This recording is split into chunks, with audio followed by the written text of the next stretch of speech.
우리가 가지고 있는 것 중에서 1번부터 4번까지는 도플러 효과다라고 하는 거고요.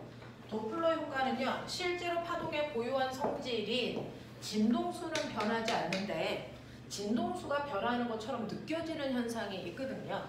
그래서 진동수가 실제보다 커지는 현상도 있고 작아지게끔 느껴지는 현상도 있는데 이 진동수의 변화에 의해서 나타나는 현상들을 설명한 걸 우리가 도플러 효과라고 하고요. 저 하나 물어보고 싶은 게 있는데 이 진동수에 의해서 나타나는 효과가 소리는 뭡니까? 소리는 진동수에 의해서 뭐가 달라지니? 뭐? 맞아요. 자, 진동수가 변하면 소리의 높이가 바뀌죠. 그러면 진동수가 커진다라고 하면은 소리가 더 높아져요 라고 하는 거고, 진동수가 작아져 라고 하면 소리가 낮아져요 라는 얘기죠. 됐어. 그런가 하면은 빛은 진동수에 의해서 변하는 게 뭐니? 빛은 뭡니까? 색깔이요. 됐어. 네. 자, 그래서 진동수에 의해서 변하는 건 빛의 색깔이요. 그래서 진동수가 커지면 빛은 파란색 쪽으로 이동해. 진동수가 작아지면 빛은 붉은색 쪽으로 이동해. 이 얘기거든요. 이렇게 진동수가 변함에 따라 소리의 높낮이가 다르게 느껴지고요. 색깔이 한쪽으로 치우치는 것처럼 보이는 현상들이 나타난다는 걸 설명한 게 도플러 효과입니다. 그래서 우리는 통칭해서 진동수가 커지는 걸 파란색 쪽으로 이동하는 현상이야. 그래서 청색 편의가 나타나. 진동수가 작아지는 건 붉은색 쪽으로 색이 움직이는 효과야. 그래서 적색 편의가 나타나. 이런 식으로 이제 언어로 표현을 한단 말이에요. 그쵸? 자, 그러면 이런 식으로 진동수가 변하기 위해서는 어때야 돼? 라고 하면 소리로 설명을 하면요. 소리를 내는 음원장치와 나 사이에 거리가 바뀌면 돼. 그쵸? 그 중에서 진동수가 커지는 효과는요. 그 물체와 관찰자 사이의 거리가 가까워질 때 나타나는 현상이고요. 진동수가 작아지는 현상은 그 물체와 나 사이의 거리가 멀어질 때 나타나는 현상이야. 그러면 실제로 진동수가 달라지는 것처럼 보이는 거, 진동수는 남다 분의 V인데 우리가 가까워질 때는 진동수가 커지죠. 그 이유는 가까워질 때는 파장은 변화가 없는데 이거는 일정한데 상대 속도라는 게 생성되기 때문에 이 속도의 변화가 생기는 거죠. 이것 때문에 진동수가 달라지는 효과가 나타나. 그런가 하면 여러분들이 보시는 것처럼 관찰자가 움직이면 상대 속도 때문에 상대 속도가 생기니까 진동수가 달라지는 것처럼 보이는 거고요. 관찰자는 가만히 있는데 음원장치가 움직이면 그것 때문에 파장의 길이가 바뀌는 것처럼 보이는 거죠. 그렇죠? 그래서 이런 식으로 여러분들이 보시는 것처럼 진동수는 파장분의 속도인데 이때 뭐가 바뀌어서 진동수가 변하는 것처럼 보이는 거냐? 이때 관찰자가 움직이는 경우 상대 속도가 변하죠. 파장은 변하지 않고 일정하죠. 이것 때문에 진동수가 달라지는 효과가 나타나는 거고요. 관찰자는 가만히 있고 음원장치가 움직여. 음원장치가 움직이면 음원장치 혼자만 움직이니까 상대 속도는 생기지 않아요. 파장의 길이가 변하는 것처럼 느껴지죠. 이것 때문에 진동수가 달라지는 효과가 나타난다라고 하는 겁니다. 물론 관찰자도 움직이고 음원장치도 움직이면 둘 다 변하겠죠. 그래서 자, 그랬을 때 진동수가 달라지는데 그 달라지는 진동수를 구하는 식이 여러분들이 알고 있는 것처럼 원래 소리의 속력에서 음원장치의 속력이 가까워지면 마이너스, 멀어지면 플러스 음원장치를 vs 이렇게 좀 표현을 하더라고요. 분해 소리의 속력에 관찰자의 속력 가까워지면 플러스, 멀어지면 마이너스. 그래서 이건 관찰자, 사람의 속력. 거기에다가 원래 진동수를 곱한 만큼 진동수는 변하는 효과가 나타나. 이게 도플러 효과야. 되겠어? 그래서 도플러 효과를 간단하게 표현하면 이런 일들이 발생을 한다라고 하는 거 기억을 해두시고요. 그 중에서요. 소리를 내는 음원장치가 움직이면서 갈 때 음속보다 음원장치의 속력이 느리면 얘가 한쪽으로 이렇게 쏠리는 것처럼 보이는 이런 모습이 나타날 건데, 됐죠? 음원장치의 속력이 소리의 속력보다 빠르면 이 파워를 뚫고 나와요. 이런 식으로요. 이런 식으로요. 그래서 이런 식으로 부채꼴 모양이 형성이 된다고요. 그랬을 때 여기에서 수선에 이렇게 가운데 선을 그려놓고 봤을 때 요 생기는 요 각도 있죠. 요 각도가 소리에 비해서 음원장치가 얼마나 빠른지라고 하는 속력을 계산할 수 있어요. 자, 사실은 여기에서 수선에 발을 내렸을 때요. 수선의 발 여기 90도 되겠냐? 네. 이랬을 때 여러분들이 보시면 이게 음원장치의 속력, 이게 소리의 속력 되겠습니까? 네. 이 비율을 가지고요. 그 비율에 따라서 이 각도가 생기는 거거든요. 그래서 이 각도를 받으면 실제로 소리의 속력보다 음원장치의 속력이 몇 배 빠르냐? 우리는 이거를 비율로 볼 수 있더라고요. 자, 그래서 보시면 여기에서 소리는요. 맨 처음에 소리 낸 게 이거. 여기서 여기까지 소리가 퍼져나갈 동안 실제로 그 소리를 내는 음원장치는 여기서 여기까지 간 거거든요. 됐죠? 자, 그랬을 때 이동한 거리는 속력 곱하기 시간이니까 소리의 속력 V, 거기다 간 시간 T. 요게 요 거리. 그래서 그 다음에 비행기가 간 거리, 요 거리는 비행기의 속력 VS에 같은 시간 T. 요거잖아요. 그랬을 때 여러분들이 보시는 사인 세타는 네, 빗변분의 높이니까 VST분의 VT 요거잖아요. 그래서 이거를 전체적으로 역수하면 VT분의 VS의 T가 사인 세타분의 1이거든요. 자, 어차피 이건 지워질 거니까 이거는 음속, 이거는 비행기의 속도. 그래서 네, 음속이 340인데 비행기의 속도가 그거의 2배야. 680이야. 그래서 그랬을 때 이 각도가 얼마 나오면 되겠어요? 30도. 되겠냐? 요거예요. 그래서 소리의 속력보다 비행기의 속력이 몇 배 빨라? 2배 빨라요. 그걸 우리 뭐라 그러냐? 남자애들은 알아야지. 그걸 뭐라 그러냐? 소리의 속력보다 비행기의 속도가 2배 빨라요. 뭐라 그러냐? 마하 2. 소리의 속력보다 비행기의 속력이 3배 빨라요. 마하 3. 이런 표현하거든요. 자, 이때 사인 30도의 역수값은 얼마입니까? 2죠.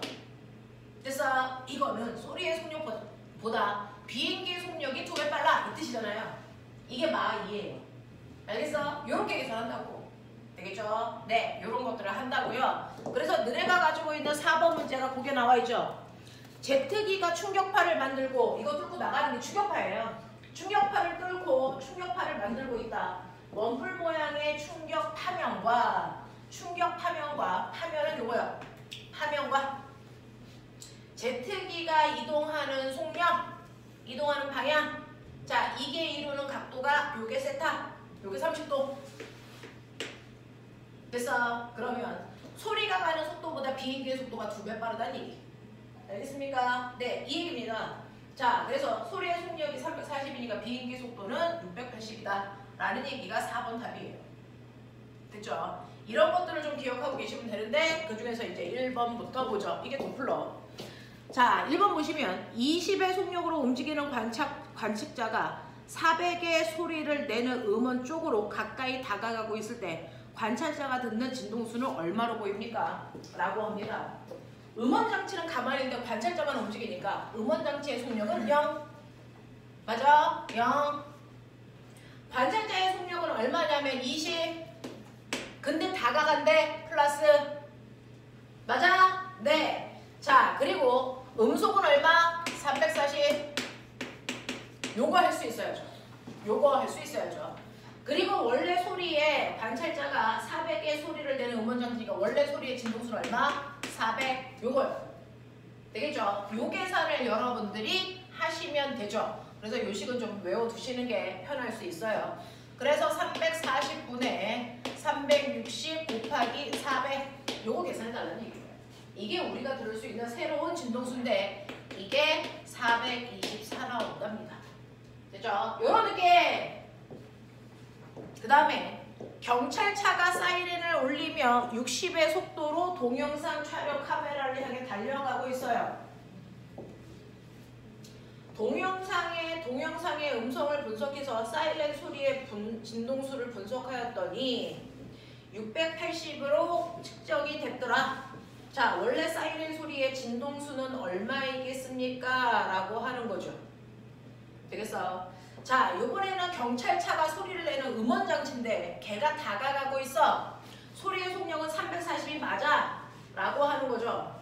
그러면 소리의 속력은 340 맞고요. 경찰차의 소리를 내는 장치가 다가가고 있어. 그러면 마이너스 경찰차의 속력은 60. 여기가 60. 이렇게요. 됐죠?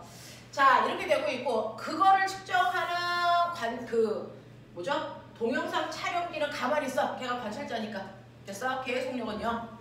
자, 거기에다가 이때 들었을 때 원래 진동수는 모르겠는데 이 사람이 들은 진동수는 680이래. 요 얘기야. 되겠냐? 그랬을 때 원래 진동수가 얼마인지 구해주세요. 라고 해야 그 원래 진동수는 계산하시면 560Hz가 나온답니다. 됐죠? 요런 느낌. 자, 콩코드 여객기는 마하 2.5. 마하 2.5는 음속에 비해서 비행기의 속도가 2.5배 빨라요. 이 뜻이라고요. 알겠어? 마하 2.5의 속력으로 운행할 수 있다고 한다. 이 여객기의 속력이 얼마겠습니까? 라고 했으니 갑자기 왜 km/h야? 자, 그래서 340에 얼마? 2.5배 하시면 된다고요. 이게 실제 비행기의 속력이야. 그럼 얼마 나오냐? 34 곱하기 25. 해줘! 이 어린 것들이! 850. 850m/초인데요. 이건 km/h로 바꾸라 그랬어요. 이건 너네들의 몫이죠. 그래서 1초는 몇 시간? 3600분의 1시간. 이거요. 자, 그 다음에 850m니까 이걸 km로 바꾸면 1000분의 850km죠. 이거 계산하면 되는데 이건 제가 잘할 수가 없을 것 같아요. 해봐. 얼마 나와? 3060 맞아요? 네, km/h 이렇게 나오는데요. 이런 일을 왜 시키는 거야? 자, 이렇게 계산하시면 되겠습니다. 자, 그래서 도플러 효과는 적어도 이것만큼은 알고 가자 라는 얘기였고요. 그 다음에 5번에서부터 끝까지는 렌즈 방정식입니다.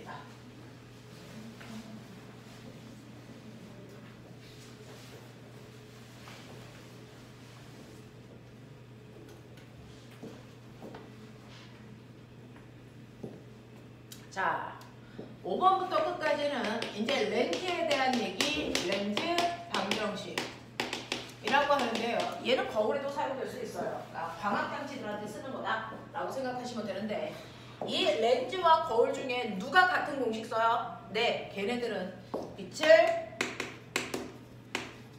모으는 아이들은 걔네들끼리 같은 식 쓰면 되고요. 빛을 퍼뜨리는 아이들은 걔네들끼리 같다라고 보시면 돼요. 자, 그 중에서 빛을 모으는 아이는 여러분들 렌즈라면 누가 있냐면 볼록 렌즈가 있고요. 거울이라면 거꾸로 오목 거울이 빛을 모아. 그럼 빛을 퍼뜨리는 아이는 거꾸로겠죠. 렌즈라면 오목 렌즈고요. 거울이라면 볼록 렌즈인데 이때 빛을 퍼뜨리는 성격을 가지고 있는 아이들은요. 무조건 상에 하나밖에 없어. 항상 축소된 정립 화상만 생겨 라고 했어. 됐냐? 근데 빛을 모으는 아이는요. 대표적으로 이제 우리가 볼록 렌즈로 그리는데 볼록 렌즈의 중심을 지나는 선을 광축이라고 해요.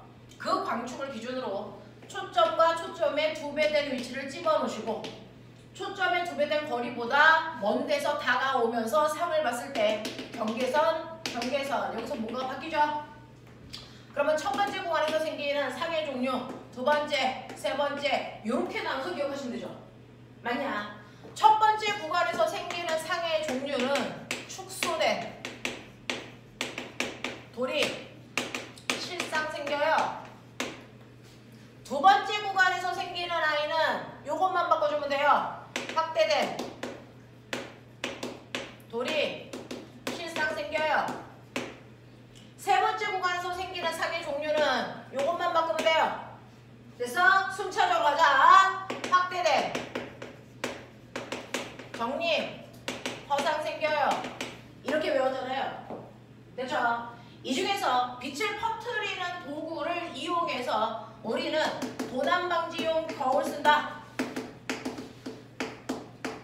선생님이 중학교 내용 이렇게 하는 이유가 뭐냐면 과거를 보겠다는 친구들이 있어서 이번에 중학교 내용들에서 상의 종류를 엄청나게 물어보고 있는 수생들이 있거든요. 그래서 한번 정리해주고 있는 거예요. 1차 면접에서 많이 나옵니다. 자, 그래서 이런 식으로 빛을 퍼뜨리는 목적으로 사용하는 건 시야를 넓히기 때문에 축소된 상을 만드니까 시야가 넓어지겠죠. 그것 때문에 넓은 곳을 비추는 도난 방지 거울과 코너 반사경, 그 다음에 자동차에서 측면경, 이런 거 만들 때 써. 됐어? 하지만 빛을 모든 용도로 쓰는 아이들은 상이 거리에 따라서 모양도 크기도 달라지기 때문에 뭔가를 보려고 하는 목적보다는 그냥 빛을 모으는 성화체화 등이나 빛 모으는 거, 전조등이나 이런 거, 등대나 이렇게 빛을 모아서 한 번에 멀리까지 쓰는 목적으로 주로 만든다. 됐어? 라고 하는 거 기억을 좀 해봐 두시면 되고요. 중학교 3학년 애들은요, 렌즈의 용도 요거 나오죠. 볼록 렌즈, 원식이, 근식. 볼록 렌즈는 원시용일까요? 근시용일까요? 할머니 안경, 돋보기 안경. 됐어? 그래서 얘 원시용. 오목 렌즈는 근시용. 우리가 쓰고 있는 게 됐어? 오목 렌즈예요. 됐죠? 자, 이런 식으로 사용된다라고 하는 것도 기억을 좀 해봐 두시면 되고.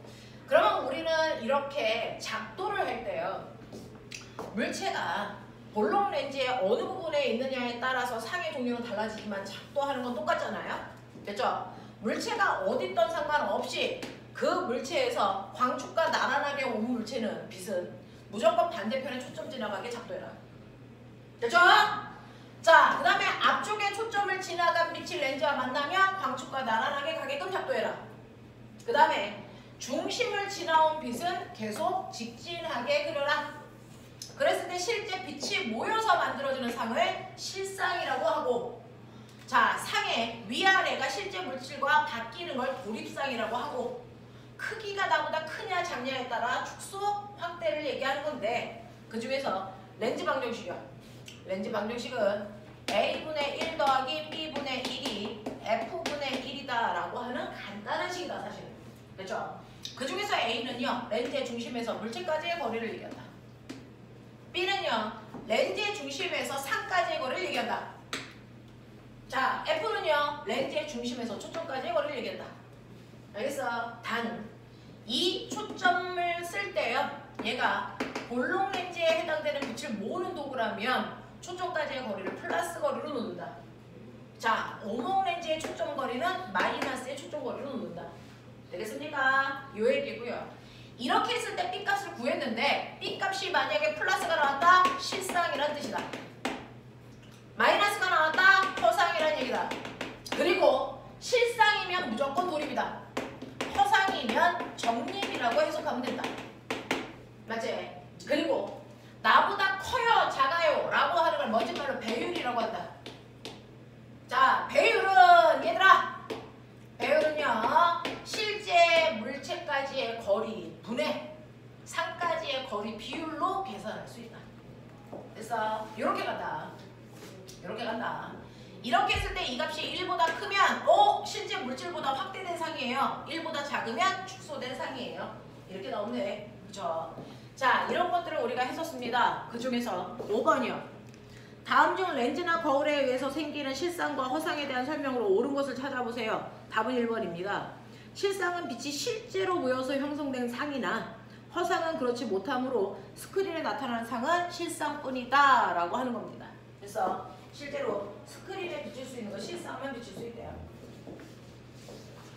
자, 그 다음에 넘어오시면 6번. 이게 이제 여기다 집어넣고 푸셔야 되는 건데, 곡률 반지름이 40cm인 오목 거울 앞에 25cm 되는 곳에 길이가 10cm 막대가 서 있다. 자, 오목 거울 밑줄 치고요. 오목 거울과 똑같은 게 뭡니까? 볼록 렌즈예요. 둘 다 밑줄 모으는 거죠. 됐어? 네, 이렇게 됩니다. 자, 그랬을 때 여러분들이 보시는데요. 곡률 반지름 밑줄 쳐보세요. 곡률 반지름이요. 사실은 이 렌즈 이렇게 그리면 이 자체가 원인 거 아세요? 원의 일부분을 잘라서 렌즈를 만드는 거잖아요. 그랬을 때 원의 중심을 우리가 구심이라고 해요.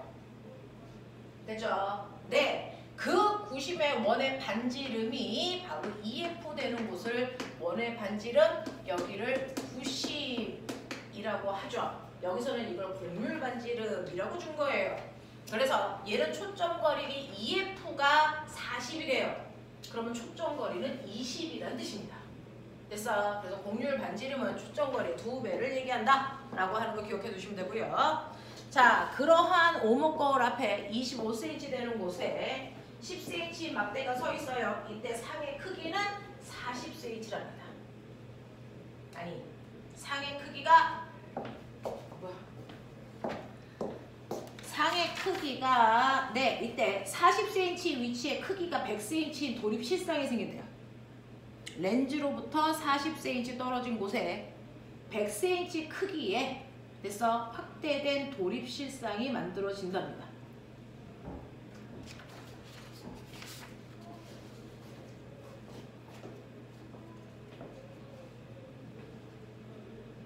자, 여기요. 오목 거울 앞에 25cm 되는 곳에 자, 그러면 물체가 25cm 되는 곳에 있었구나.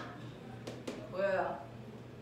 자, 그 다음에 곡률 반지름이 40cm니까 초점거리는 20cm야. 되겠죠? 네. 자, 이렇게 되는 곳에 길이가 10cm 막대기가 서 있다고 치자. 이 막대기의 상의 크기와 종류는 이라고 했죠. 자, 빨리 삐 갖고 해봐. 얼마 나오냐? 25분의 1 더하기 B분의 1은 20분의 1 얼마 나오냐? 저거 계속 읽어? B 100 B 100 나오죠. B 100 나온대요. 그러면 렌즈로부터 물체까지의 거리가 100cm네요. 거꾸로 써줘야 돼요. 네, 100cm 떨어진 곳에 물체가 생긴다고요. B 값은 100 나온대요. 그러면 렌즈로부터 물체까지의 거리가 100cm예요. 이 얘기래요. 됐죠? 자, 그 다음에 크기는 어떠냐면, 근데 나 물어볼게요. 이거 플러스 100 나왔어요? 마이너스 100 나왔어요? 플러스 100이요. 네. 그러면 렌즈로부터 100cm 떨어진 곳에 플러스니까 뭐 생깁니까? 실상 생겨요. 실상은 항상 뭐라 그랬어요? 돌입이라 그랬죠.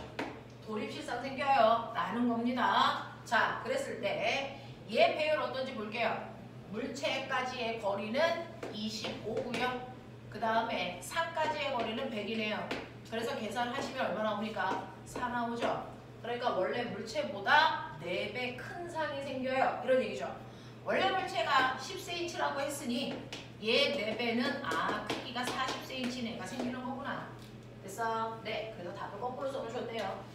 물체까지의 거리는 100cm 떨어져 있고요. 물체의 크기는 40cm입니다. 됐죠? 이렇게 가시면 돼요. 자, 7번 가죠. 다음 중 빛이 거울에서 반사되어 나오는 모습을 나타낸 건데 여기에 대한 설명으로 맞는 것을 찾아보세요 라고 했습니다.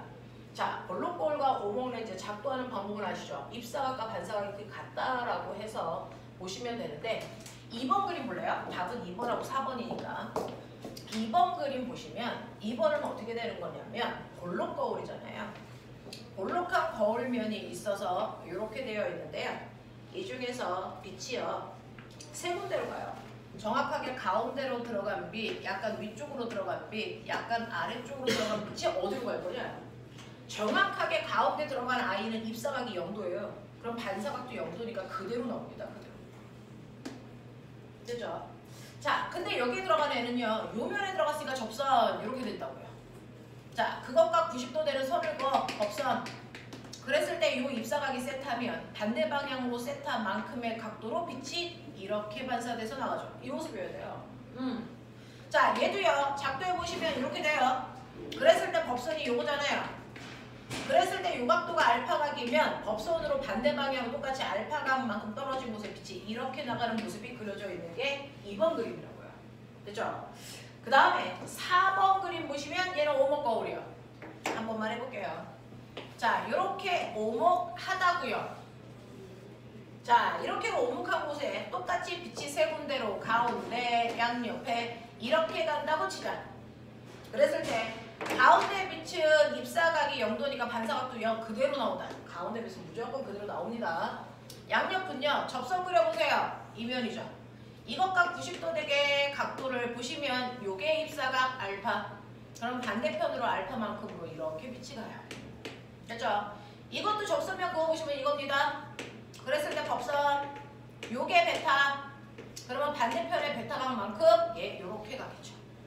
되겠어. 그래서 오목 거울은 빛을 모으는 거고 볼록 거울은 빛이 퍼진다는 게 작도를 통해서도 확인이 됩니다. 자, 그 다음에 8번 보시면 사용한 거울은 어떤 거울입니까? 라고 했는데 어떤 거울 앞에서 물체를 놓았더니 거울 앞에 30cm 되는 곳에 상이 생겼다. 이때 상의 크기는 물체의 크기의 1.5배다 라고 했습니다.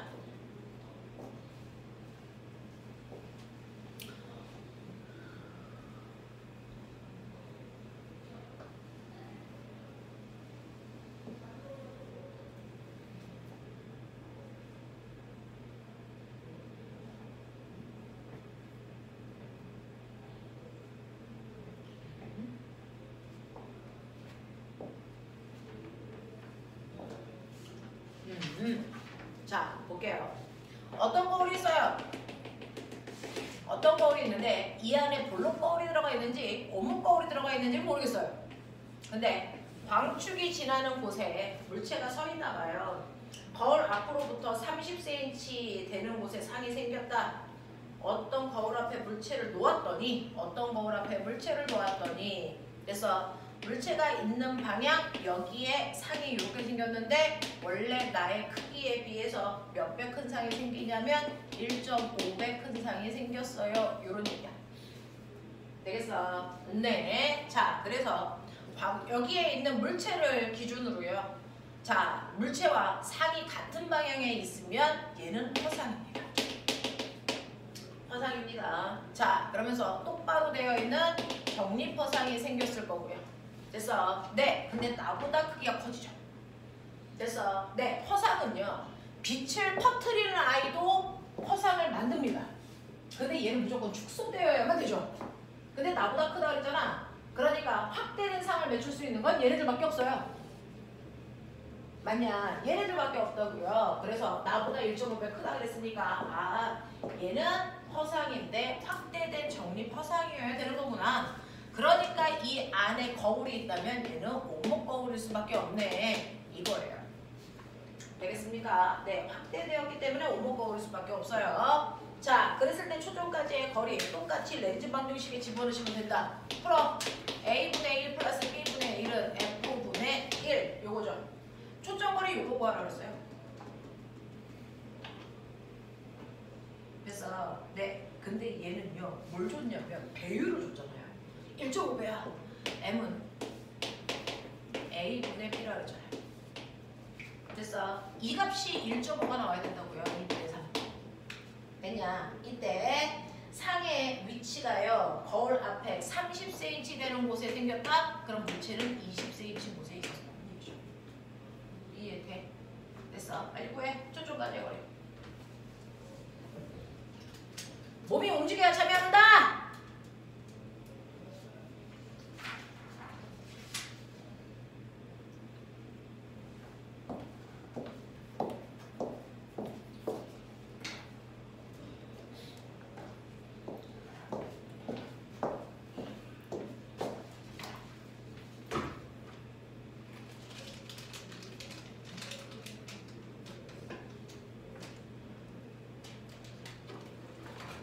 다 먹어. 나 그거 너무 쉬워서 못 먹겠던데. 저는 잘하는 애들 주는 거예요. 이건 잘 것 같은 애들한테 주는 겁니다.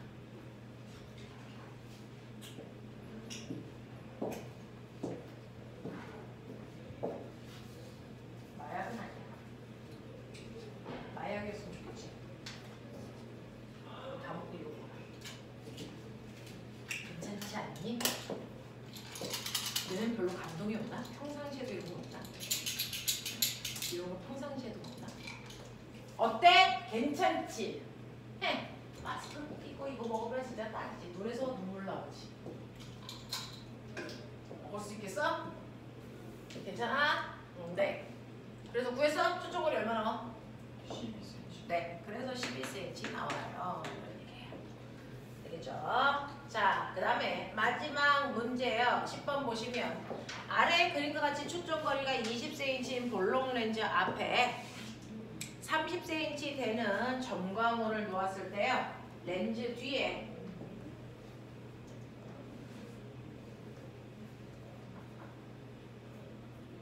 렌즈 뒤에 20cm, 40cm 되는 점 B와 C의 밝기를 비교해 보세요 라고 하는 거죠.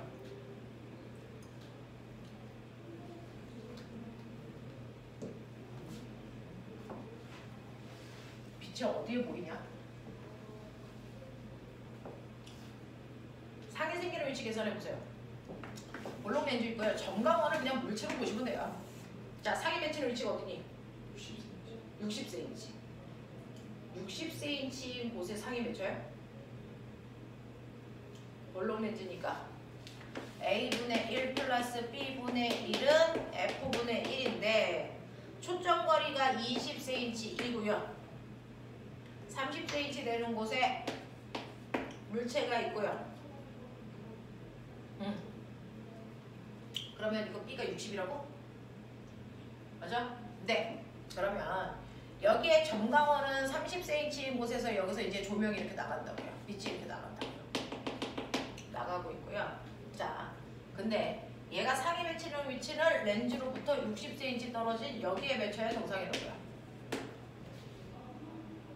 되겠냐? 자, 그러면 거기로부터 20cm 떨어져 있는 곳이 B죠? 아니죠? C죠? 그리고 상에 맺히는 곳으로부터 20cm 떨어진 곳에 됐어. C가 있고요. 더 20cm 간 곳에 B가 있어요. 이런 느낌이죠. 맞아? 여기에 있는 애는요. 사실은 빛이 여기서 나오는 효과야. 왜? 여기에 상이 맺힐 거니까. 여기서 빛이 나오는 효과야. 되겠냐? 예, 요런 느낌이죠. 요런 느낌인데 이때 빛이 퍼져나갈 때요. 빛이 여기에서 어떻게 퍼져나가는 거냐면 이런 식으로 네, 요거 20cm니까 요거 반지름을 이렇게 20, 20 정사각형으로 그려서 빛이 퍼져나간다고 생각하면 되고요. 여기서는 40, 40 정사각형 이렇게 퍼져서 빛이 나간다 생각하면 돼요. 맞아? 네. 자, 그랬을 때요. 얘는 빛이 4배로 더 퍼져요. 얘는 모여있는 거고요. 자, 이때 요 면적의 에너지가 100 있다면 자, 얘는 이 면적의 총 에너지의 양이 똑같이 100이어야 된다고. 됐냐? 그러면 같은 면적에 들어오는 빛의 양은 몇 대 몇? 네, 1대 얼마요? 4. 됐니? 이게 밝기라고요. 이게 밝기라고요. 됐죠? 그래서 상은 사실은 빛이 여기서 나온다는 효과가 나타나죠. 그래서 여기서 이렇게 나가니까 얘로부터 가까운 쪽은 더 밝고요. 얘로부터 먼 쪽이 더 어두워요. 라고 하는 거야. 우리가 보기에는 이 조명이랑 가까운 여기가 더 밝을 것 같은 느낌이잖아요. 근데 실제로는 여기서 빛이 나가는 효과로 상이 맺혀요. 그래서 여기가 더 어둡습니다. 그래서 밝기는 1대 4예요. 라고 하는 효과가 나타난다는 거 잊지 않으시면 되겠죠. 되겠죠? 요런 느낌. 요런 느낌이 우리가 그동안 했던 도플러, 그 다음에 렌즈 방정식 이런 거였는데요. 문제 풀어온 거 있죠? 자, 문제 풀어온 것 중에서 80 몇 페이지였어?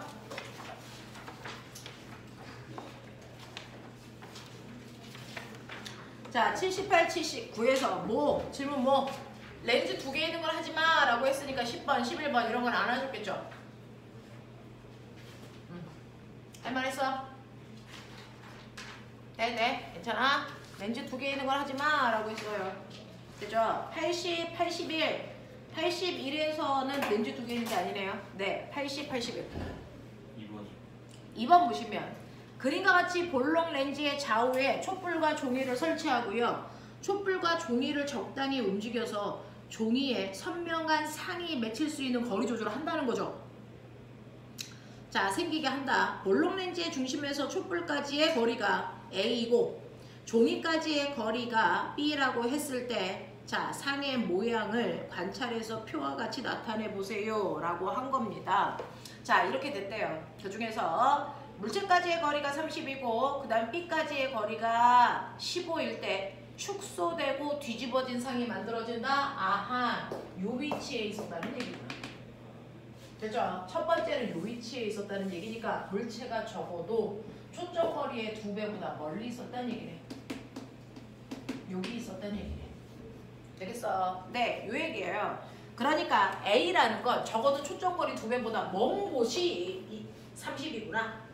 그 다음에 20cm에 왔을 때 크기가 같고 뒤집힌 상. 자, 크기가 같을 때가 어딥니까?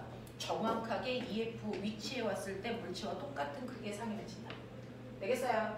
그러니까 초점거리의 2배가 20cm니까 초점거리는 얼마란 얘기야? 10cm라는 얘기야. 이 얘기거든요. 그러니까 얘는 초점거리가 10cm라는 걸 알려주고 있어요. 이런 얘기고요. 자, 그러면 5cm라는 건 초점보다 안쪽에 들어온 거죠. 그러면 이때 상은 얘죠. 확대된 정립허상. 요겁니다. 아니다. 자, A가 5에 있을 때 상이 생기지 않은데, 그렇죠. A가 5에 있을 때는요, 얘는 허상이 생기는데 허상은 비치지 않는다는 거예요. 그래서 스크린은 비치지 않는 거예요. 됐어? 네, 요런 얘기입니다. 자, 그랬을 때 기억 A는 30cm에서 20cm까지 감소시키는 동안 종이에 생긴 상의 크기는 어떻게 됩니까? 라고 합니다. 됐죠? 여기가 20cm. 자, 그러면 30cm에서 20cm로 다가오는 동안 상은 점점 어떻게 생긴다 그랬어요? 상은 점점 커진다라고 했죠. 됐습니까? 네, 상은 점점 커지는 상이 생깁니다 라고 해서 크기가 커진다 맞는 거고요. 자, A가 15cm일 때 상의 크기는 촛불 크기의 2배가 됩니까? 라고 하는 거예요. 자, A가 15cm니까 요 사이에 들어왔어요. 확대된 상이 생기는 건 맞아요. 그럼 보세요. A가 A분의 1 플러스 B분의 1은 F분의 1인데 얘는 10이고요. 너 얘는 10이고요. A는 15야. 그럼 B 얼마니? 보여줘. B 얼마야? 30? B가 30. 그럼 B가 30이래요. 그러면 상은 A분의 B라고 그랬으니까 15분의 30이죠. 그럼 실제보다 2배 큰 상이 만들어지네요. 라는 얘기죠. 됐죠? 그래서 2배 커진다 맞는 거고요. 볼록 렌즈의 초점거리는 5cm보다 작다가 아니고 10cm입니다. 되겠니? 이런 얘기 하는 거예요. 자, 넘어갈게요. 자, 넘어오시면 82페이지 질문 있을까요? 6번이요. 자, 그림 나는 디지털 카메라고요. 눈에서 물체의 상이 축소되고 뒤집힌 채 선명하게 맺히는 것을 간단하게 나타낸 것입니다. 그래서 우리 눈하고 사진기의 구조가 똑같습니다. 그래서 사진기의 구조와 우리 눈의 그림을 비교한 건데요. 가와 나에서 물체가 모두 카메라 렌즈와 눈으로부터 멀어질 때 카메라 렌즈와 물체 사이의 거리가 멀어지면 됐죠? 멀어지면 상은 뭐 됩니까? 축소된 돌입실상 뭐 이런 거 생길 수도 있겠죠. 자, 멀어질 때 나타나는 현상으로 맞는 것을 찾아보세요 라고 했는데 가나 모두 상의 크기가 감소합니까? 라고 하는데 당연히 멀어지니까 감소해야 될 것 같아요. 자, 니은 가에서 선명한 상을 매출려면 볼록 렌즈에서 CCD까지의 거리를 줄여야 한다 라고 하는데요. CCD, 네, 필름이요.